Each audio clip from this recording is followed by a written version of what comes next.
बार की बात है कि एक सियार जंगल में एक पुराने पेड़ के नीचे खड़ा था। पूरा पेड़ हवा की तेज झोंके से गिर पड़ा। सियार उसकी चपेट में आ गया और बुरी तरह घायल हो गया। वह किसी तरह घिसटता घिसटता अपनी मान तक पहुंचा। कई दिन बाद वह मान से बाहर आया। उसे भूख लग रही थी। शरीर कमजोर हो गया था। तभी उसे एक खरगोश नजर आया। उसे दबोचने के लिए वह झपटा। सियार कुछ दूर भागकर हौंफने लगा। उसके शरीर में जान ही कहाँ रह गई थी। फिर उसने एक बटेर का पीछा करने की कोशिश की। यहाँ भी वह असफल रहा। हिरन का पीछा करने की तो उसकी हिम्मत भी न हुई। वह खड़ा सोचने लगा। शिकार वह कर नहीं पा रहा था। भूख मरने की नौबत आए ही समझो। क्या किया जाए। वह इधर उधर घूमने लगा पर कहीं कोई मरा जानवर नहीं मिला। घूमता घूमता वह एक बस्ती में आ गया। उसने सोचा शायद कोई मुर्गी या उसका बच्चा हाथ लग जाए। सो वह इधर उधर गलियों में घूमने लगा। तभी कुत्ते भान भान करते उसके पीछे पड़ गए। सियार को जान बचाने के लिए भागना पड़ा। गलियों में घुसकर उनको छकाने की कोशिश करने लगा पर कुत्ते तो कस्बे की गली गली से परिचित थे। सियार के पीछे पड़े कुत्तों की टोली बती जा रही थी और सियार के कमजोर शरीर का बल समाप्त होता जा रहा था। सियार भागता हुआ रंगरेजों की बस्ती में आ पहुंचा था। वहां उसे एक घर के सामने एक बड़ा ड्रम नजर आया।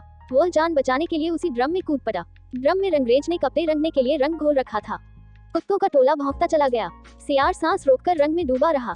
वह केवल सांस लेने के लिए अपनी थूथनी बाहर निकालता। जब उसे पूरा यकीन हो गया कि अब कोई खतरा नहीं है तो वह बाहर निकला।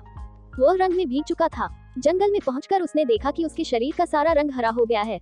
उस ड्रम में रंगरेज ने हरा रंग घोल रखा था। उसके हरे रंग को जो भी जंगली जीव देखता वह भयभीत हो जाता।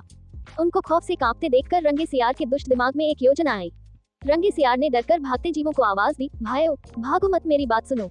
उसकी बात सुनकर सभी भागते जानवर ठिठके। उनके ठिठकने का रंगे सियार ने फायदा उठाया और बोला, देखो देखो मेरा रंग। ऐसा रंग किसी जानवर का धरती पर है नहीं ना। मतलब समझो, भगवान ने मुझे यह खास रंग तुम्हारे पास भेजा है। तुम सब जानवरों को बुला लाओ तो मैं भगवान का संदेश सुनाऊं। उसकी बातों का सब पर गहरा प्रभाव पड़ा। वे जाकर जंगल के दूसरे सभी जानवरों को बुलाकर लाए। जब सब आ गए तो रंगा सियार एक ऊंचे पत्थर पर चका बोला, वन्य प्राणियों, प्रजापति ब्रह्मा ने मुझे खुद अपने हाथों से इस अलौकिक रंग का प्राणी बनाकर कहा कि संसार में जानवरों का कोई शासक नहीं है। तुम्हें जाकर जानवरों का राजा बनकर उनका कल्याण करना है। तुम्हारा नाम सम्राट ककुदुम होगा। तीनों लोगों के वन्य जीव तुम्हारी प्रजा होंगे। अब तुम लोग अनाथ नहीं रहे। मेरी छत्र छाया में निर्भय होकर रहो। सभी जानवर वैसे ही सियार के अजीब रंग से चकराए हुए थे। उसकी बातों ने तो जादू का काम किया। शेर, बाघ व चीते की भी ऊपर की सांस ऊपर और नीचे की सांस नीचे रह गई। उसकी बात काटने की किसी में हिम्मत न हुई। देखते ही देखते सारे जानवर उसके चरणों में लौटने लगे और एक स्वर में बोले, हे ब्रह्मा के दूत, प्राणियों में श्रेष्ठ ककुदुम, हम आपको अपना सम्राट स्वीकार करते हैं। भगवान की इच्छा का पालन करके हमें बड़ी प्रसन्नता होगी। एक बूढ़े हाथी ने कहा, हे सम्राट, अब हमें बताए कि हमारे क्या कर्तव्य हैं। रंगा सियार सम्राट की तरह पंजा उठाकर बोला, तुम्हें अपने सम्राट की खूब सेवा और आदर करना चाहिए। उसे कोई तकलीफ नहीं होनी चाहिए। हमारे खाने पीने का शाही प्रबंध होना चाहिए। शेर ने सिर झुकाकर कहा, महाराज, ऐसा ही होगा। आपकी सेवा करके हमारा जीवन धन्य हो जाएगा। /